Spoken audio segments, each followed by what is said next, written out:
Hey everybody, welcome back. It's Mac from Wandering Mac's Book Nook, and we're here today to talk about reading sprints. Stick with me, and I'm going to give you 4 reasons why they could be just right for you, and a couple reasons why they may not.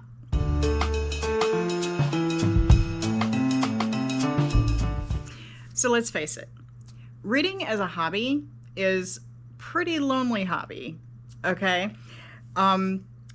You're exploring new worlds, you're solving crimes and finding the thrill of mystery or the pulse of romance, and these are all pretty personal scenarios that you and the author are sharing together. But sometimes you just want to know that someone else is out there doing the exact same thing, and sometimes with the same book that you are. That's where reading sprints come in.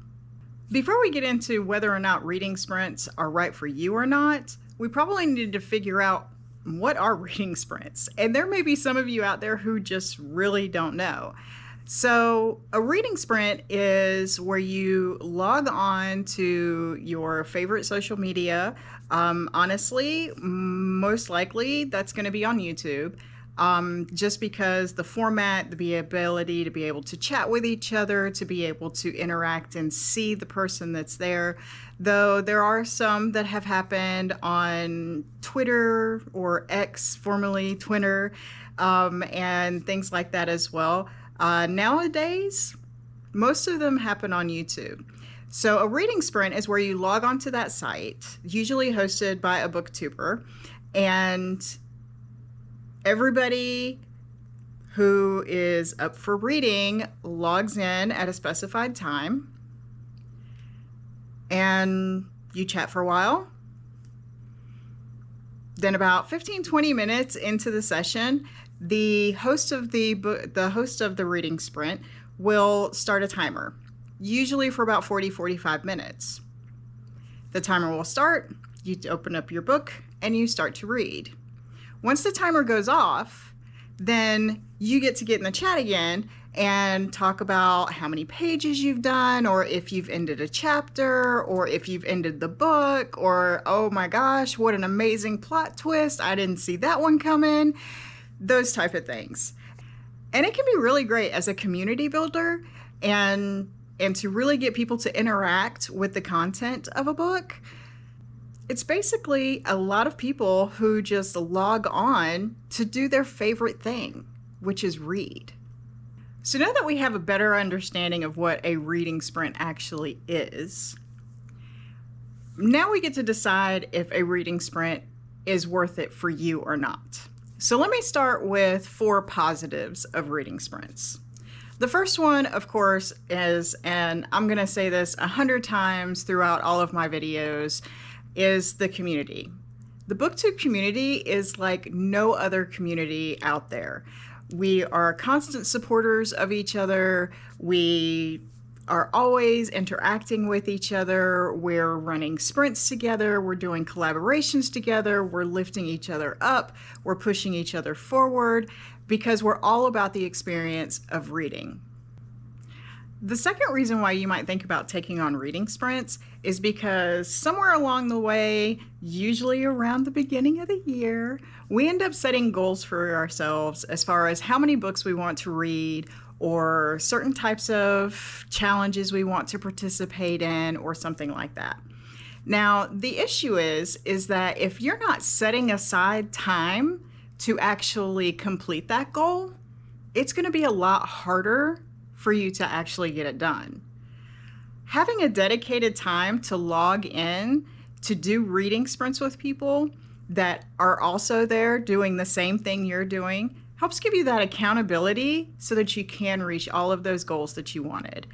Again, whether it's just for, I want to read this many books, or I want to read this many pages a day, or I want to read this many different types of genres, or participate in this many different types of challenges over the course of a year.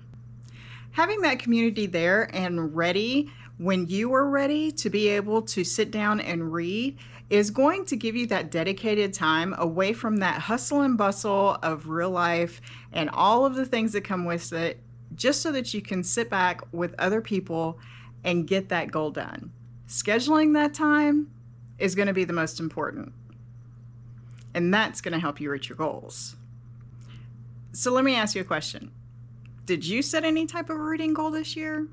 I know I did. I was hoping to read at least 100 books throughout the course of 2025. I've met my goal. It's the beginning of October, and I still have 3 months left. And a lot of that has come from time that I've dedicated with reading sprints through different challenges and different booktubers. If you've made a goal for your reading this year, let me know in the comments. How are you doing? Could you use some dedicated time to sit down, to read, to actually make that goal? Because if so, reason number 2, that scheduled time might be exactly what you need. The third reason why reading sprints might be good for you is because you might be able to find what we call a buddy reader. Now, what is that exactly? It's simple, really. It's where you meet up with somebody and decide you're both going to read the exact same book. Well, then you're going to make sure that you finish a certain amount of chapters before you meet up again, or even the whole book before you meet up again. Think of it kind of like an online book club where you get together and you get to talk with somebody who's read the same book with you so that you can see their experience with the book and you have your experience with the book, and you can discuss plot twists and characters and oh, did I just find my new book boyfriend? All of those wonderful types of things. It's like kind of going to the movies with a friend. Once you sit through the movie and you've gotten through everything, you get to have those wonderful discussions on the ride home. Well, it's the same thing with a buddy reader. If you're reading the book together, then you get to have all of those same types of discussions. And that can make reading very interactive and really feel like you have someone who knows about the book, and you can have opposing opinions or you can share opinions, and that's wonderful too. But it always helps to broaden your mind in that sense. Now, the last reason that we're going to talk about can be a little tricky for some people, but reading sprints can actually be good for your mental health. Now, hear me out, okay? As I said before, reading can be a pretty lonely hobby. Now, generally, among us readers, there's at least 2 separate categories that we could all filter ourselves into. We are either the busy, lots of socialization during the day, those type of go people are always interacting with people. So we read when we get home to be able to escape and get away from it all. And we don't really want to be bothered by anybody else. Then there's that second group of people. That second group of people incorporates those who are working from home or are stay-at-home parents who may not get to socialize a lot in real life outside of their home. They may be introverts. They may have depression. They may need that social interaction, but they have social anxiety. This is where reading sprints can really come in handy, because you can get online and still have those adult conversations or conversations in general, but there's a barrier between you and the person that is behind the screen. So that way you can still interact, but you don't have to worry about how you look or if you are a person who stumbles over their words, like I do very occasionally or very often. Then you can think about what you're going to say before you type it out, and you don't have to worry about judgment. In fact, in 2020, when we were all in lockdown and in COVID, there were actually doctors from Harvard and Dartmouth and even some from other countries like India who studied online social activities like reading sprints and online book clubs and things. And they actually said that having that engagement online was actually keeping people much happier and boosting their mental health than those who had no outlet. Before we move on to why reading sprints may not be right for you, If this video has given you any help whatsoever or any good information, please consider liking and subscribing. Now, let's talk about 2 reasons why reading sprints may not be good for you. 1, long-winded hosts equal low productivity. Now, first, let me be clear. This is not every YouTube host out there, okay? And usually it's not even the majority of hosts. But there are those out there who will get online with their community and they continue to chat and check in with everybody, and that's great. But if your host hasn't started the actual reading sprint time within, say, the first 15 to 20 minutes, then you're not really there to do what you're supposed to be doing, which is actually reading. And this could be a big turnoff for those who are actually joining reading sprints to meet goals or to meet page counts or things like that. Now, luckily, there's a way to work around this.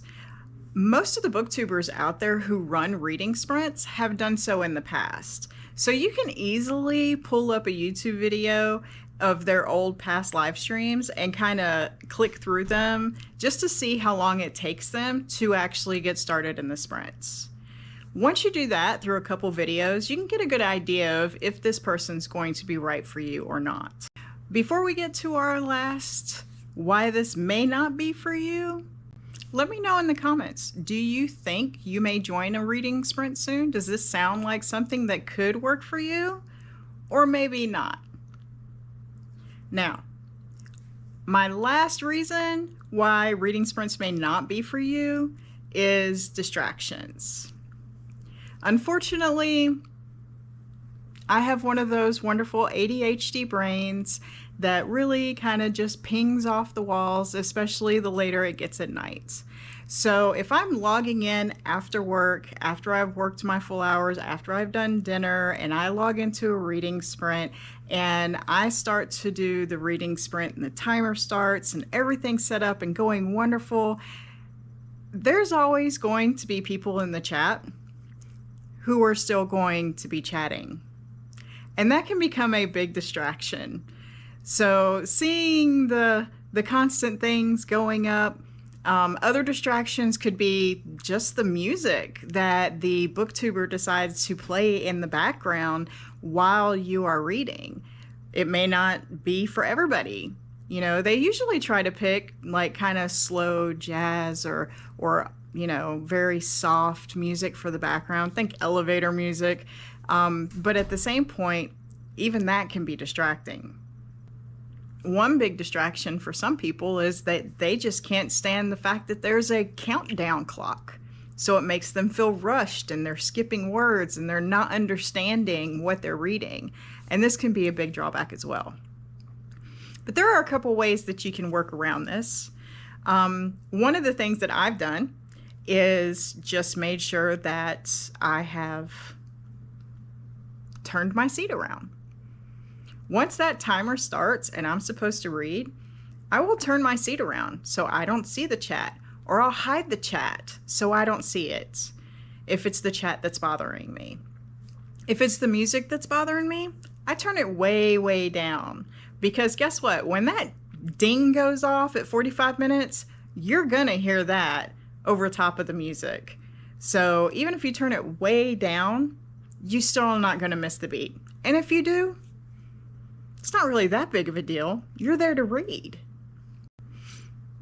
Just don't let these distractions become the reason that you decide not to give reading sprints a try, because there's always ways around them.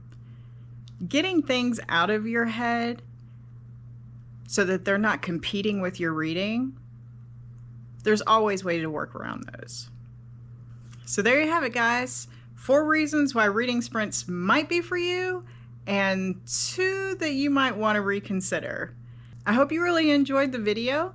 Please make sure you come back, and we will have new bookish content coming up soon. See you later.